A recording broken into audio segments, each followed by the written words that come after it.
Saat banjir bandang melanda wilayah Aceh Tamiang pekan lalu, banyak warga terjebak banjir, salah satunya di Desa Karangbaru. Warga terjebak di rumah yang sudah terkepung banjir. Saat tim SAR belum bisa mengevakuasi, Sersan 1 Giman Syah Putra bertaruh nyawa seorang diri menyelamatkan warga. Prajurit TNI yang berdinas sebagai Babinsa Koramil 02 Karangbaru Kodim 0117 Aceh Tamiang ini bolak-balik menerjang banjir untuk mengevakuasi warga. Dengan inilah kita bisa menolong dengan alat ban. Kita tolong satu persatu. Ini Bapak bikin talinya sendiri ya? Pada saat itu Bapak rakit talinya ya? Dirakit kita sendiri. Dirakit. Sudah dirakit, baru kita aksi.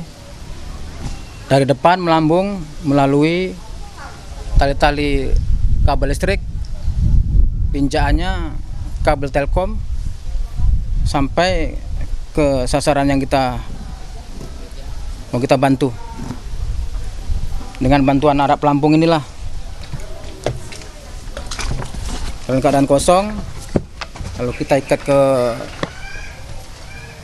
punggung. Kita satu persatu, warga kita tolong, terutama ibu-ibu dulu. Ya, balik menolong ibu-ibu dulu ya? Iya, ibu-ibu dulu. Dia membawa anaknya juga? Anaknya, kita ibunya dulu, Pak. Oke. Nah, ibunya dulu, Ya. Udah balik lagi kita. Baru ambil balitanya.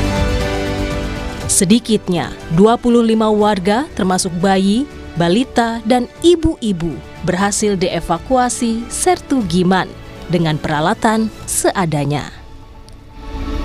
Tim Liputan Kompas TV.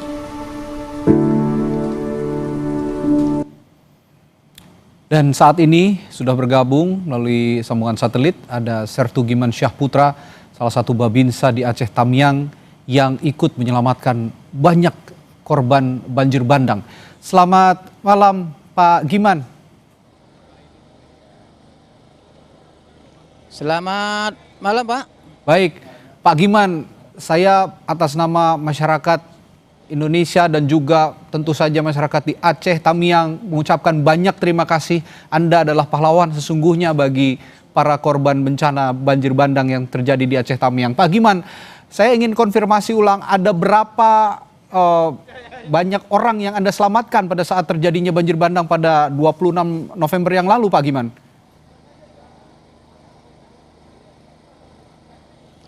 Yang sudah saya selamatkan, yang saya sudah hitung 25 orang. Baik, ada 20. Saya sebagai manusia biasa juga. Silakan Pak, teruskan. Saya sebagai juga manusia biasa, juga punya hati nurani sebagai relawan bencana alam yang menimpa Aceh Tamiang. Sebagai saya seorang tentara juga, sebagai seorang Babinsa, saya berdinas di Koramil 02 Karangbaru. Memang perintah dan ramil seorang Babinsa apabila ada bencana, ada kesempatan, ya tolonglah warga. Saya camkan itu. Nama dan ramil saya Kapten Infanteri Faisal Hadi. Oke, baik. Ya. Kodim 0117 Aceh Tamiang. Baik Pak Giman, saya ingin juga Anda lebih dalam lagi bercerita kondisi pada saat Anda menyelamatkan sekitar 25 orang ya pada saat itu. Ada kaum ibu, ada juga balita, ada juga lansia. Bagaimana kondisinya Pak pada saat banjir terjadi? Bisakah Anda juga melihat tanda-tanda datangnya banjir bandang sehingga Anda sudah lebih dulu antisipasi untuk menyelamatkan 25 orang ini, Pak Giman? Dari awal datangnya banjir bandang, dari mulai 1 meter, 2 meter, sampai 3 meter sampai 3 meter. Saya sudah pantau karena yang saya tolong ini kebetulan memang tetangga saya. Di situ ada 3 kakak yang terjebak banjir waktu itu. Ada 3 kakak Yang di hari Selasa, Rabu itu memang 3 kakak. Di hari Rabu itu memang kondisi banjir memang kencang waktu itu, Pak. Saya memang melihat karena aku tengok ya belum para yang terjebak air ini masih santai-santai aja, Pak. Masih ya belum panik lagi tuh, Pak. Oke. Tapi waktu air naik itu, Pak, di hari Kamis pagi, disitulah mereka meminta tolong, menyebut nama-nama saya. Giman, tolonglah Bibi, di sini ada bayi-bayi, ponakanmu juga, tolonglah. Giman, yang di ujung sana punya satu rumah lagi itu juga, tolonglah bayinya saja. Bayinya saja kami biar ke sini. Oke.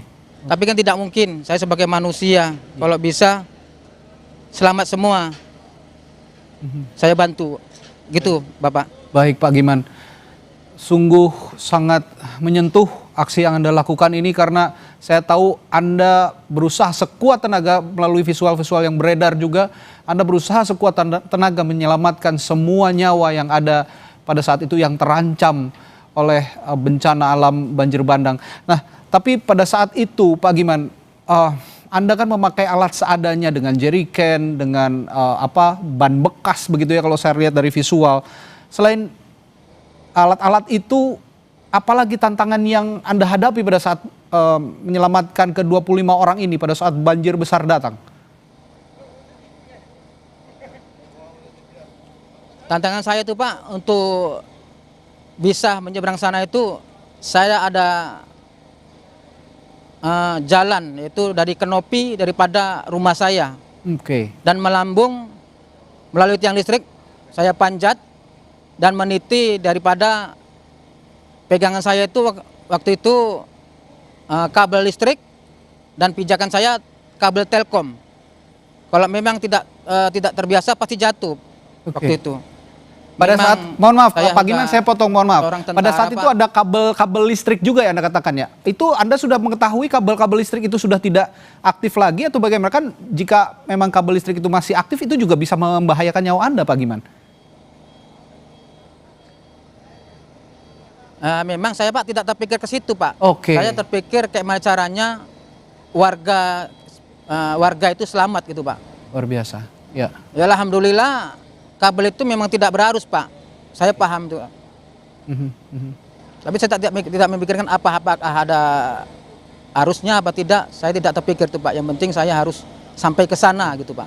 Jadi apa yang ada di benak Anda pokoknya selamatkan dulu semua nyawa. Satu nyawa sangat berharga untuk Anda, begitu ya Pak Giman ya? Iya, Pak. Baik, Pak Giman. Karena mereka termasuk ya. Ya, oke. Pak Giman, Anda di Babinsa bertugas di sana.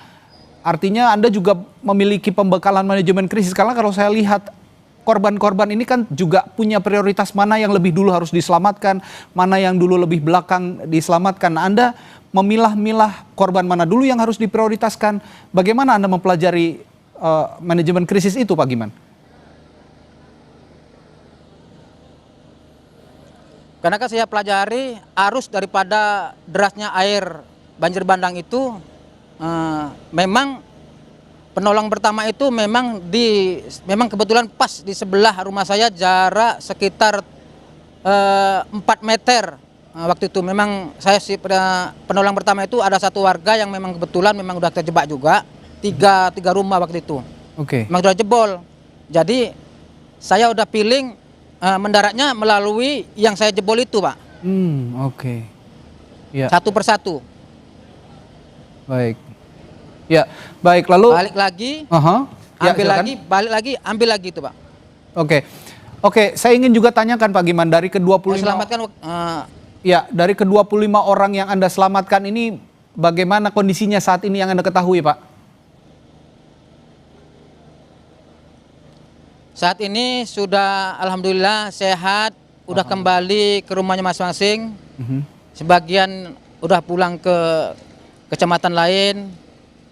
Ya alhamdulillah dijemput sama keluarganya. Yang sebagian yang menetap karena berdampingan dengan rumah saya, ya balik ke rumahnya bersih-bersih, Pak. Baik. Terakhir singkat saja Pak Giman, dari pengalaman ini apa pelajaran terpenting tentang kesiapsiagaan bencana di daerah rawan bencana seperti Aceh Tamiang yang Anda alami pada saat kemarin banjir bandang terjadi, Pak Giman?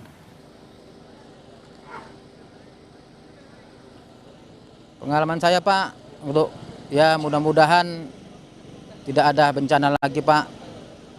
Untuk saya harapkan kepada warga, khususnya Kabupaten Aceh Tamiang, setiap ada bencana banjir, pastikan ada pemberitahuan. Mudah-mudahan memang tidak ada lagi, seandainya pun ada, semua harus waspada dan harus menyelamatkan masing-masing ke tempat ketinggian, Pak. Ya, itu yang sudah itu pengalaman yang harus ditekankan kepada warga, Pak. Ya, itu yang Anda pesankan kepada semua masyarakat di Aceh Tamiang. Tentunya juga untuk sama-sama menjaga lingkungan ya, Pak Giman ya, karena di sana juga banjir bandang terjadi bukan hanya terjadi sesaat, tapi juga ini adalah akumulasi dari dampak lingkungan yang sudah cenderung rusak bertahun-tahun.